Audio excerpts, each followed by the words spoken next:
Hi everyone, I'm Jackie. If you've just realized your international trip is coming up and you don't have a valid US passport, don't panic. In this video, I'll walk you through exactly how to get your US passport fast, even if you're applying for the first time. If your international trip is within 14 calendar days, or 28 days if you also need a foreign visa, you may qualify for an urgent travel passport appointment through the U.S. Department of State. This actually happened to me recently. 2 days before an international trip, I discovered my son's passport was expired. Total panic mode. But spoiler alert, I was able to get a new passport for him in just 1 day. So I'm sharing the exact steps you need to follow to get your passport fast, without all the stress I went through. Let's dive in. Step 1, make an appointment. First, keep in mind that there are only a few centers in each state that offer the urgent travel service. In my case, the closest one to me was a 4-hour drive. So get ready for a road trip. Second, appointments are very limited and you have to make an appointment. You cannot walk in. So let me show you how to make an appointment online first. Go to travel.state.gov, click US Passport on the top, then click Get My Passport Fast. Now click Make an Appointment Online. It will lead you through this page. Scroll down and choose I want to make a new appointment at a passport agency. Click Next. It then asks you, do you have international travel plans? Click Yes and use the calendar to choose the start date of your trip. If your trip is not within 14 days, it will give you a warning and let you know that you are not eligible to use this booking system. If that's the case, you have to use the regular appointment system, and I've made a video about that, so check it out. For this example, let me change our trip to a start date closer. Next, it asks you if you need a visa. If you need a visa to visit a country, your trip can be within 28 days instead of 14 days. I'm going to choose no in this case. Next, enter how many members of your household need passport services at this visit. You can enter up to 7 members. I'm going to choose 1. Click Next. If it's the first time you use the online passport appointment system, it will ask you to enter an email address to create an account. Enter your email and click Submit. It will send a code to your email. Log into your email, open the email and copy the code, and then paste it here and click Submit. Next, it will ask you for a phone number. Enter your phone number and click this icon. A 6-digit code will be sent to your phone. Enter the code here and click this icon. Now you are ready to find a passport agency. Enter your city, state, or zip code. You can go to any agency in the country. I'm going to enter San Francisco and click Search. In my case, there are 3 passport agencies near me. Choose the one you prefer by clicking Select. It will then show you availability for the dates before your trip. Expand the date schedule and choose the time slot that works for you. If you can't find anything that fits your schedule, you can always click Previous to go back and choose another agency. I'm going to choose 9 a.m. appointment and click Next.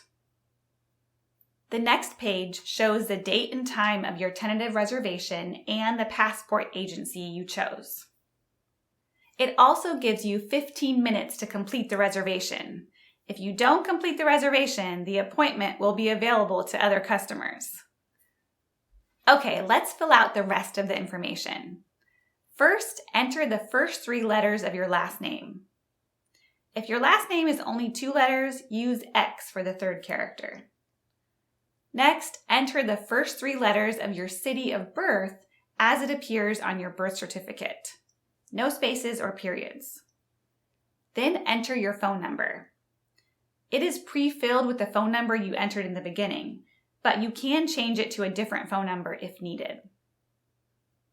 Next, create a 4-digit PIN and confirm the PIN. You will need both the phone number and the 4-digit PIN later if you want to reschedule or cancel your appointment, so make sure to write it down. Lastly, choose what type of communication you want for your appointment reminder. I added text message and I clicked next. You are not done yet. You will get another verification code in your email. So go back to your email, find that code, and copy and paste it here. Below it, it will show you the contact details and your appointment details. If everything looks correct, click Confirm. All right, your appointment is confirmed and you will receive an email with the same information. Now, here's an important tip that is not well known, especially if you're checking online and can't find any available appointments before your trip. This happened to me. You can actually call the National Passport Information Center. When prompted, choose the option for an expedited appointment. I was able to speak to a live agent pretty quickly, and he was able to secure an appointment at the San Francisco Passport Agency, even though the online system showed 0 availability. So, don't give up hope until you call them. Now, online you may find companies called passport couriers or expediters that claim they can help you get an appointment. But here are a few things you should know before going that route. They are not affiliated with the U.S. Department of State, so your appointment might not be guaranteed. They also won't get your passport any faster than going through the passport agency directly. And lastly, they usually charge significant extra fees for their services. Final tip, if you do use one, make sure the company is registered with the U.S. Department of State. You can find a list on their official website. I personally would just avoid this route. Step 2, gather the required documents.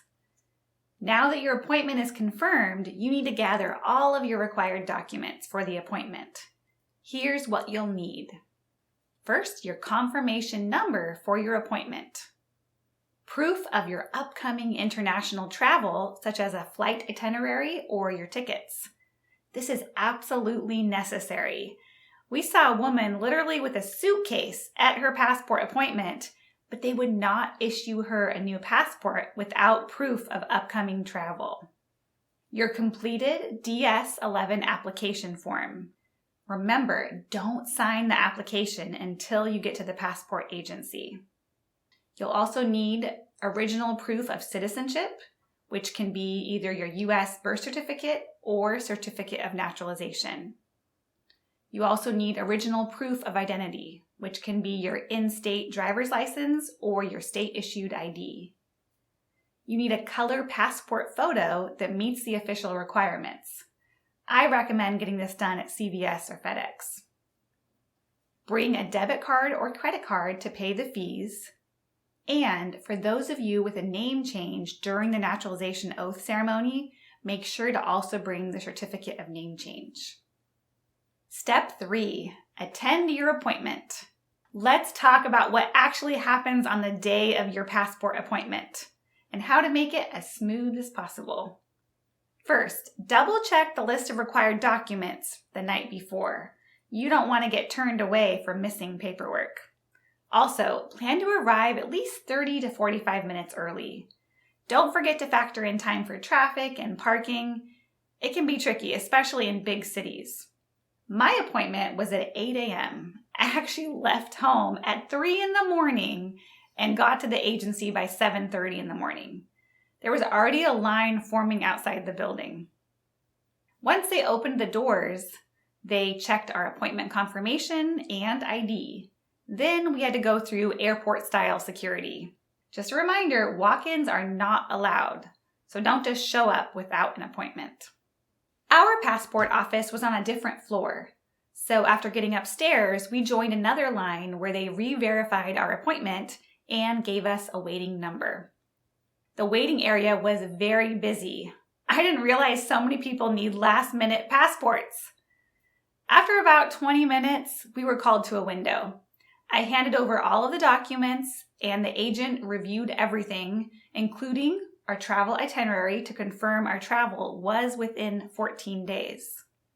Then we signed the DS-11 form, made the payment by credit card, and the agent told us to return at 3 p.m. to pick up the passport.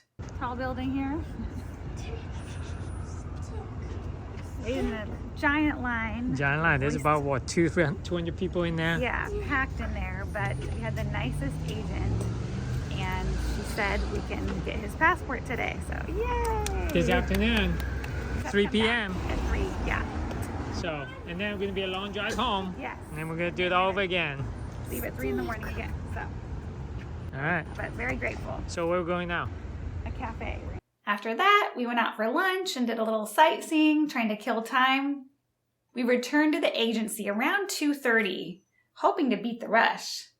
But surprise, there was another long line outside the building, and we had to go through security again. So that actually took quite a bit of time. When we got back to the passport office, there were nearly 100 people already waiting. Apparently, no matter what time your morning appointment is, passports are released at the same time in the afternoon. At least that's what happened at the San Francisco office. Luckily, the line moved pretty quickly, so we got the passport in about 30 minutes and then made the 4-hour drive back home. An important tip, when you get to the window and get your passport, make sure to check that all of the details are correct. It was a long and stressful day, but totally worth it. We had the passport in hand and made it back in time to catch our international flight. Getting your passport fast is stressful, but it's totally doable if you act quickly and stay organized.